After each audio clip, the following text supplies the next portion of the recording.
SER Podcast. Muy buenas tardes, les saludo desde Pontevedra. Hoy vamos a emitir aquí una edición especial de Hora 25 con los oyentes de esta ciudad que está radiante. Hay un solazo, está todo el mundo en la calle a esta hora. Es un momento precioso. La ciudad, una ciudad que ha vivido una transformación enorme en los últimos años. Le puso freno al coche, devolvió a los peatones el terreno que antes dominaban las ruedas. No fue fácil, sí fue un éxito. Hoy Pontevedra se usa de modelo para otras ciudades del mundo y hemos venido a conocer qué se ha hecho, cómo se ha hecho y qué se puede exportar. Y además hemos venido en un momento muy particular, que es el primer fin de semana de septiembre, que es cuando se celebra aquí la Feira Franca. Pontevedra se convierte en una ciudad medieval. Me ha dicho Javois en la comida que es la mejor fiesta que existe. Vamos a ver, luego se lo cuento. Por cierto, que Javois va a estar aquí, obvio, y con él otros dos gallegos ilustres del programa, como Manuel Rico, como Valentina Martínez Ferro y Pablo Simón, que no es gallego, pero se apunta a un bombardeo, ya lo saben. Así que Tridente Premium para el análisis de la actualidad de este viernes, hoy desde Pontevedra, desde el Liceo Casino. Esperamos aquí a todos los oyentes de Radio Pontevedra a partir de las 10 de la noche, las 9 en Canarias. Antes, la información de este viernes 5 de septiembre, desde el estudio Carlos Llamas de la SER. Isabel Villar, buenas tardes. Buenas tardes, Aimar. Lo último pasa por la carta que ha publicado esta tarde Maribel Vilaplana, la periodista que estuvo comiendo con Mazón en el Ventorro el día de la Dana. Vilaplana cambia de versión y reconoce ahora que se fue del restaurante pasadas las 6:30 de la tarde. En un primer momento, una portavoz que habló en su nombre dijo que la comida había acabado a las 5:30. Ahora la propia Vilaplana lo retrasa una hora. Cuenta también que mientras comían, Mazón estuvo recibiendo llamadas, escribe Vilaplana, que interrumpieron su conversación de forma continuada. Es decir, al presidente valenciano lo estaban llamando durante esa comida, pero no la suspendió, siguió en el Ventorro y no llegó al Cecopi hasta las 8:30 de aquella tarde. Ahora mismo lo ampliamos. Ha sido además otra tarde de protestas pro-palestinas en la Vuelta Ciclista a España. La etapa se ha interrumpido un momento, pero se ha completado, no como pasó el otro día en Bilbao.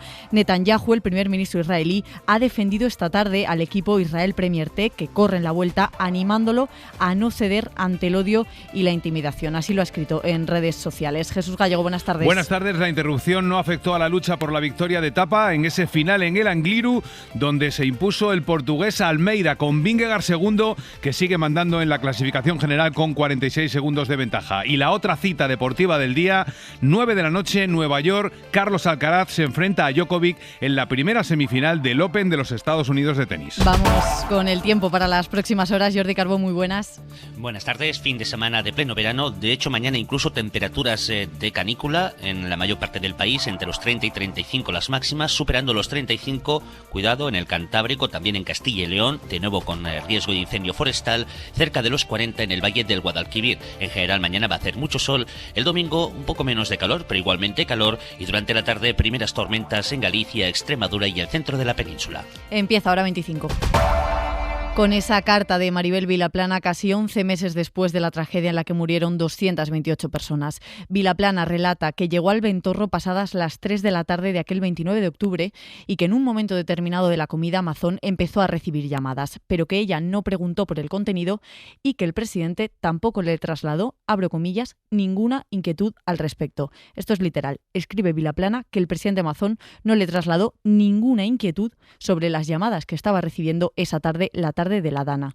Y continúa, esas interrupciones, sumadas a la espera y a la despedida, demoraron mi salida del restaurante, que se produjo entre las 6:30 y las 7 menos cuarto de la tarde, una hora después de lo que dijeron desde su entorno en un primer momento. Termina Vilaplana esa carta diciendo que el foco debe estar en las personas que tenían responsabilidades y poder de decisión aquella tarde. Más claves desde Radio Valencia con José Forés Romero. Si nos fijamos en la hora a la que apunta Vilaplana, que salió del restaurante, cabe recordar que el alcalde de Cullera dijo haber recibido una llamada de Mazón a las 18:28, en la que, según él, no se hizo referencia a la Dana. La periodista asegura que Mazón le ofreció un cargo en la televisión pública valenciana, cosa que ella rechazó, y que la comida acabó en una sesión de consultoría de comunicación. En la carta, además, dice sentirse víctima de una campaña de falsedades y ha denunciado un acoso constante de insultos, de burlas y de un escrutinio injusto desde entonces, y que está en tratamiento psicológico con un diagnóstico de estrés postraumático. Pero el titular es el que es. Vilaplana confirma que estuvo en el Ventorro hasta pasadas las 6:30 de la tarde y que Mazón estuvo recibiendo llamadas cuando ya ocurría lo peor sin que le trasladara a ella ninguna inquietud. Prueba del despropósito que fue la gestión de la Generalitat es lo que revela también el diario.es. Hablamos anoche en Hora 25 con uno de los periodistas que lo ha publicado, con Sergi Pitarch, que Susana Camarero, la vicepresidenta de la Generalitat Valenciana, abandonó la reunión del CECOPI para irse a una entrega de premios. Camarero se conectó telemáticamente a las 5 de la tarde. Salió de la reunión unos 40 minutos después, en plena crisis por el riesgo de desbordamiento de la presa de Forata. Camarero es también responsable de las residencias valencianas y abandonó la reunión a pesar de que había estado hablando por WhatsApp con su equipo sobre la situación en municipios afectados, posibles evacuaciones, en fin, que tenía información sobre lo delicado que era ya esa hora la situación. Pero aún así estuvo 40 minutos conectada entre las 5 y las 6 menos 20 y después se desconectó y se marchó a esa gala.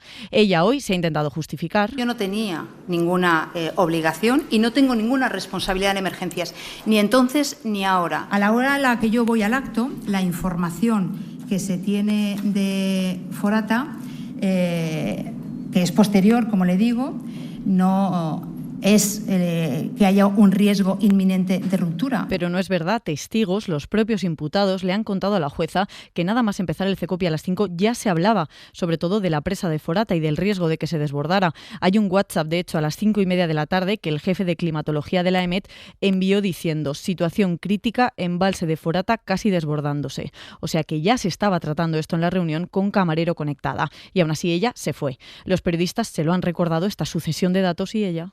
Yo, como que comprenderá, 10 meses después no puedo recordar a qué minuto, porque usted tiene los papeles delante, y yo no recuerdo a qué minuto concreto y en qué minuto concreto.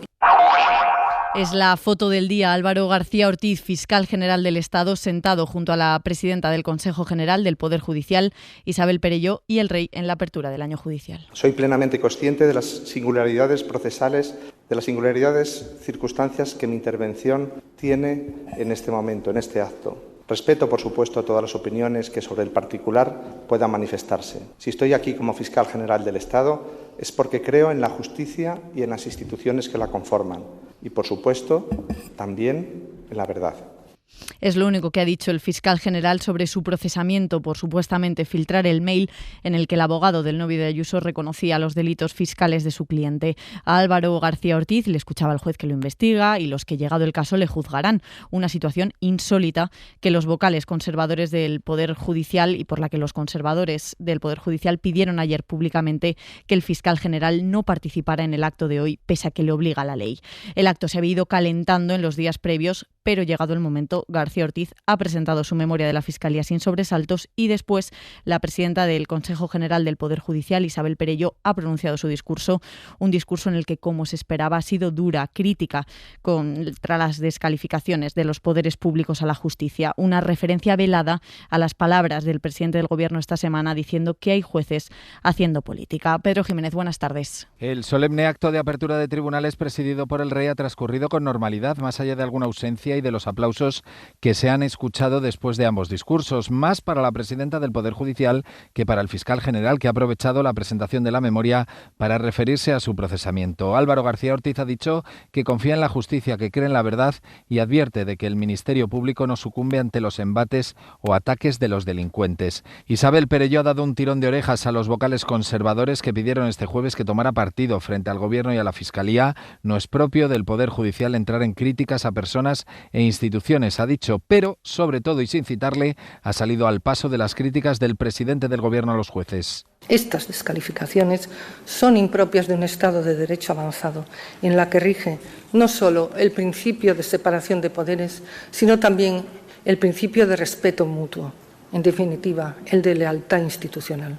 Son aceptables el acuerdo y la crítica, pero no lo es desacreditar al Poder Judicial. Para los vocales elegidos por el PP, Perelló ha cumplido con las expectativas, pero el discurso del fiscal ha sido flojo, dicen, y califican de impresentable que haya hablado de su causa judicial. Por su parte, el sector progresista aplaude el discurso de García Ortiz y considera que la presidenta del Consejo se ha quedado corta y se ha excedido en sus críticas a la ley Bolaños y en su defensa de la independencia judicial. Pero al final el único que se ha salido del papel ha sido Núñez Feijóo. El líder del PP se ha borrado de la apertura del año judicial para estar en un acto de partido en Madrid con Ayuso a la cabeza. Feijóo ha intentado justificar que lo de hoy no ha sido ninguna desconsideración al rey. Josué Coello, muy buenas.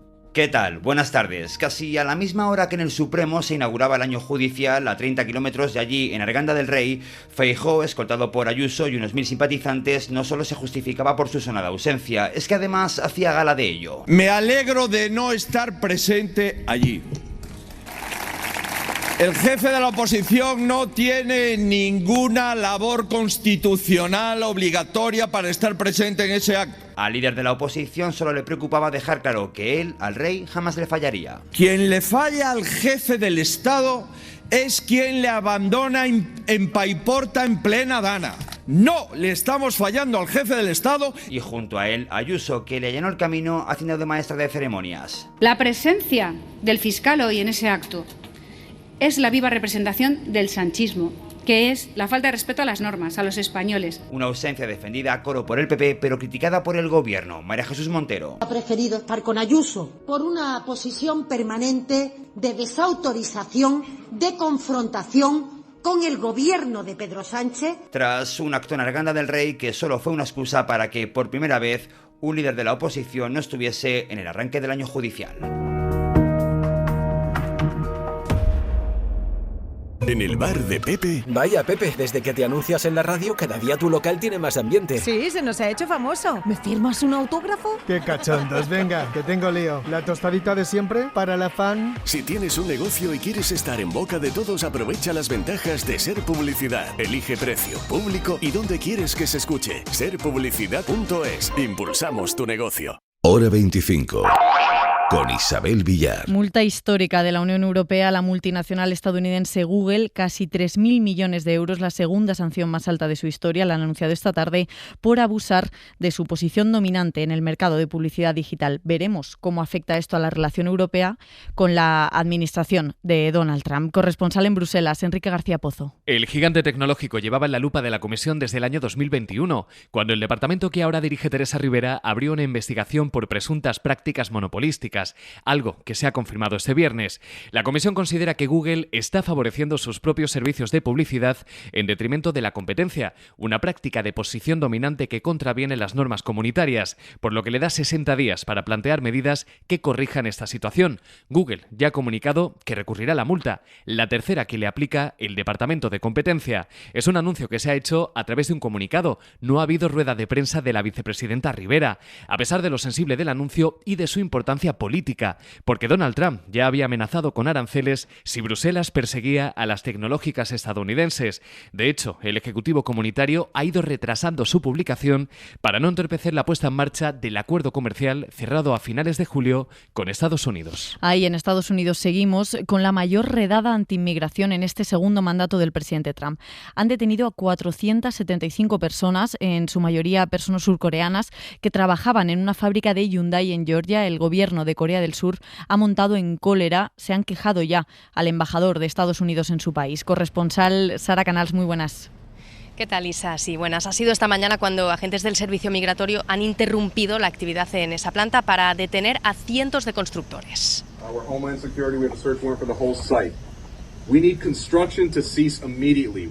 Este es el momento en el que los agentes entran, piden que dejen de hacer todo lo que están haciendo para luego arrestarles. Es la mayor redada jamás registrada en la historia del Departamento de Seguridad Nacional y así lo ha destacado el agente especial que ha supervisado esta operación. Lo escuchamos. This, in fact, was the largest single site enforcement operation in the history of Homeland Security. Asegura que todos los arrestados han entrado al país de forma ilegal, una operación, sin embargo, que ha alarmado, como decías, al gobierno de Corea del Sur, aliado de Washington, y con quien precisamente este verano acordaron aranceles del 15% y el acuerdo de invertir 350.000 millones de dólares en Estados Unidos. Esta planta de Hyundai se englobaría precisamente en este compromiso. Seúl, sin embargo, asegura que estos trabajadores tienen visados y exigen una oportunidad para poder demostrarlo. Sobre migración aquí en España, un juez de Gran Canaria ha mandado a prisión a 17 ocupantes de un cayuco localizado el pasado 25 de agosto, acusados de tirar por la borda a algunos de sus compañeros que estaban vivos. Lo han contado 4 supervivientes que, como testigos protegidos, han hecho un relato durísimo describiendo episodios de violencia extrema, han descrito palizas y cómo eso, arrojaron vivos a algunos de los migrantes que iban en esa patera. Hemos hablado del acto de apertura del año judicial, de lo que ha dicho sobre su procesamiento García Ortiz, pero más allá de eso, la memoria de la Fiscalía que ha presentado hoy el fiscal tiene datos interesantes. Recoge, de hecho, un aumento de las denuncias por delitos de odio del 40% el año pasado respecto al anterior. Casi la mitad de los procedimientos abiertos son por racismo y xenofobia. Isabel Vega, buenas tardes.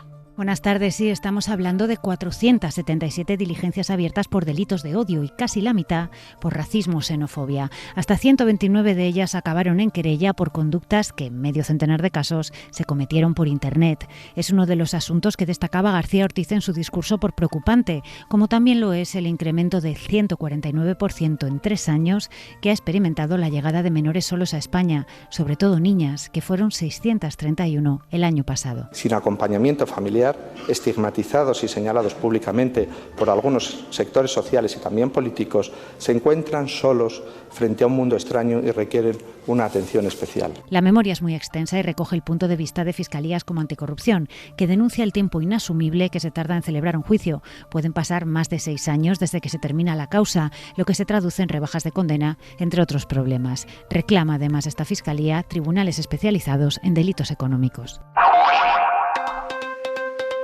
Hora 25 de los negocios. Con Jordi Fábrega. ¿Qué tal? Buenas tardes. 16 meses después, la OPA del BBVA sobre el Sabadell enfila, ahora sí, su recta final. La CNMV ha aprobado la operación y a partir del próximo 8 de septiembre usted podrá hacerse socio en unas condiciones muy favorables del que es probablemente el proyecto más atractivo de la banca europea. Es Carlos Torres, el presidente del BBVA, apelando a los accionistas del Sabadell que a partir del lunes podrán decidir si aceptan vender o no sus acciones al Banco Vasco. Es el final de un largo proceso que empezó hace prácticamente año y medio con una oferta que BBVA mantiene a día de hoy en las mismas condiciones, sin subir el precio, porque defiende que ya es enormemente atractiva. Adela Molina, buenas tardes. ¿Qué tal? Buenas tardes. BBVA defiende que la fusión crea un banco mejor, con más margen para dar crédito y que la oferta que han presentado es buena para los clientes, los empleados y también para la sociedad. La oferta consiste en dar una acción nueva del BBVA y 70 céntimos a cambio de 5,5 acciones del Sabadell. La única condición es que, para que la OPA sea exitosa, BBVA consiga el 50% de las acciones del Sabadell para poder controlar el banco. Y pese a las presiones, asegura Carlos Torres que no piensan mejorar la oferta. La oferta es la que es y la oferta incluye una condición mínima, la oferta incluye una ecuación de canje, la oferta incluye un periodo de aceptación de 30 días. Y nuestra intención no es cambiar nada de eso. El BBVA calcula que el banco que resulte de la fusión con el Sabadell tendrá capacidad para dar 5.400 millones más de crédito a familias y empresas y estima que obtendrán unos ahorros de 900 millones a finales de 2029. Esos son los cálculos de BBVA. El Sabadell reitera su oposición a la OPA. Esto han dicho esta misma tarde su presidente Josep Oliu y su consejero delegado César González Bueno. Esta oferta es incluso peor que la que ya valoramos y rechazamos en nuestro Consejo en mayo de 24. Parece una oferta pobre y cargada de hipótesis poco realistas. Declaraciones en un vídeo que ha emitido la entidad. También hemos escuchado a los empresarios que mantienen su rechazo a la fusión de los dos bancos. Lo mantiene la patronal catalana Foment del Treball. Este es su presidente, Josep Sánchez Llibre. Esta última oferta es una auténtica tomadura de pelo a los accionistas del Banco de Sabadell. Es un auténtico despropósito, es una auténtica sinrazón el planteamiento que ha hecho hoy el BBVA a través de esta OPA hostil a los accionistas del Banco de Sabadell. A partir de ahora pueden pasar dos cosas. Una es que los accionistas de Sabadell acepten la oferta. De ser así, BBVA se hará con el control del Banco catalán, pero tendrá que mantener durante 3 años la autonomía del Sabadell y durante 5 años tendrá que mantener los niveles de crédito a pymes y autónomos en muchas regiones. La otra opción es que la OPA no salga adelante, algo que, según el presidente del BBVA, no tendría consecuencias. Lo que pasaría en ese supuesto es que la OPA se declararía no exitosa. Y entonces iríamos a la segunda pregunta. Y no pasa nada. No pasa absolutamente nada. Porque tenemos un proyecto en BBVA que ya hoy es un proyecto que ha demostrado bastante evidencia de que somos uno de los bancos mejores a nivel europeo, desde luego en crecimiento, en rentabilidad, en eficiencia, en creación de valor para el accionista. A día de hoy lo que BBVA está dispuesto a pagar por el Sabadell está un 9% por debajo de lo que cotiza Sabadell en bolsa. Al presentar la OPA, la oferta era un 30% superior. Hoy es un 10% inferior. El lunes empieza el plazo de aceptación que tienen los accionistas, que concluirá el 7 de octubre. Por tanto, en prácticamente 5 semanas tendremos ya veredicto final a la OPA. La de las autorizaciones definitivas a esta OPA es una de las noticias económicas del día, junto al empleo en Estados Unidos, porque los datos apuntan a que el mercado laboral se está estancando. Edu Hernández.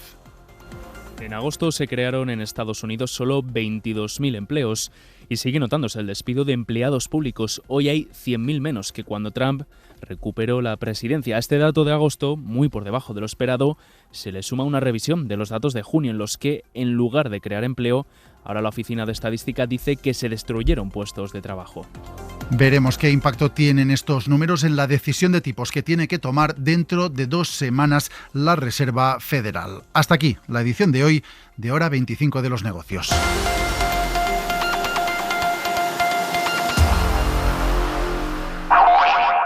Esto sí que es una cuesta y no la de enero. ¿Pero qué dices? Pues eso, que en septiembre cuesta todo un montón. Volver al trabajo, las clases, el material del cole... Pues a mí me está costando 0. En Nissan tienes toda la gama al 0% TAE hasta el 22 de septiembre, para que volver a la rutina te cueste 0. Consulta condiciones en nissan.es, financiando con RCI Bank. Hora 25, con Isabel Villar. Putin responde a Europa que las tropas extranjeras que se desplieguen en Ucrania serán objetivos legítimos para el ejército ruso. Es la amenaza con la que contesta el anuncio de ayer de la coalición de voluntarios. 26 de esos países que apoyan a Ucrania se han comprometido a mandar tropas al país si se firma un alto el fuego para darle garantías de seguridad. Dice Putin hoy que si esas tropas llegan antes de la paz serán un objetivo a atacar y que si las mandan después pues no tendría sentido. Zelensky obviamente dice justo lo contrario, que las medidas de seguridad solo tendrían sentido si se ponen en marcha ahora, no después de un alto el fuego. Asegura que va a negociar país por país la contribución de cada uno de los estados que se han comprometido a aportarle esas garantías. Y en Reino Unido se ha desatado una crisis política con la dimensión de la número 2 del gobierno laborista por un escándalo fiscal, porque pagó mucho menos de impuestos en la compra de una casa de los que tendría que haber pagado. Su dimisión, su salida, ha acelerado cambios en el Ejecutivo en una decena de ministerios que ya se daban por descontados, pero que Starmer pone en marcha ahora, que está en plena caída en las encuestas. Y nos queda la mirada de Xavier Vidal-Folk. Ponerse en modo ausente en la vida pública no es constructivo. Viene a ser un desprecio a los demás que sí están presentes, o un reconocimiento de que ahí no pintas nada porque estás fuera de juego. En grado discreto, perjudica a la convivencia democrática. Si se exagera, roza el boicot, la negación del diálogo, porque si no estás, ¿puedes debatir? ¿Cómo? Lo normal es estar presente, y si uno tiene críticas que formular, hacerlo con toda la contundencia que convenga, pero con respeto. Ese es el manual básico de urbanidad en la vida institucional. No hay muchos precedentes de ausencias destacadas en la historia de la vida democrática española. Antes del plantón de hoy del presidente del PP y del presidente del Senado a la judicatura en su principal acto del año y a la jefatura del Estado, los más sonados fueron los de los presidentes indepes, como Quim Torra. Así que las pobres maneras del separatismo radical y de la derecha española más nacionalista convergen. Estar ausente es ausentarse, situarse fuera del sistema. ¿Para gobernarlo algún día? ¿Con qué currículo? Otra ausencia en el acto solemne que abría el año judicial ha sido la autocrítica. A lo que se ve, la Fiscalía no tiene nada que corregir y parece que la presidenta del Supremo y del Consejo General del Poder Judicial confunde criticar a algunos jueces abusivos o incorrectos a los que no pone en orden con desacreditar al Poder Judicial en su totalidad. Manca finezza, falta finura y sobra corporativismo. Para no perderte ningún episodio, síguenos en la aplicación o la web de la SER, Podium Podcast o tu plataforma de audio favorita.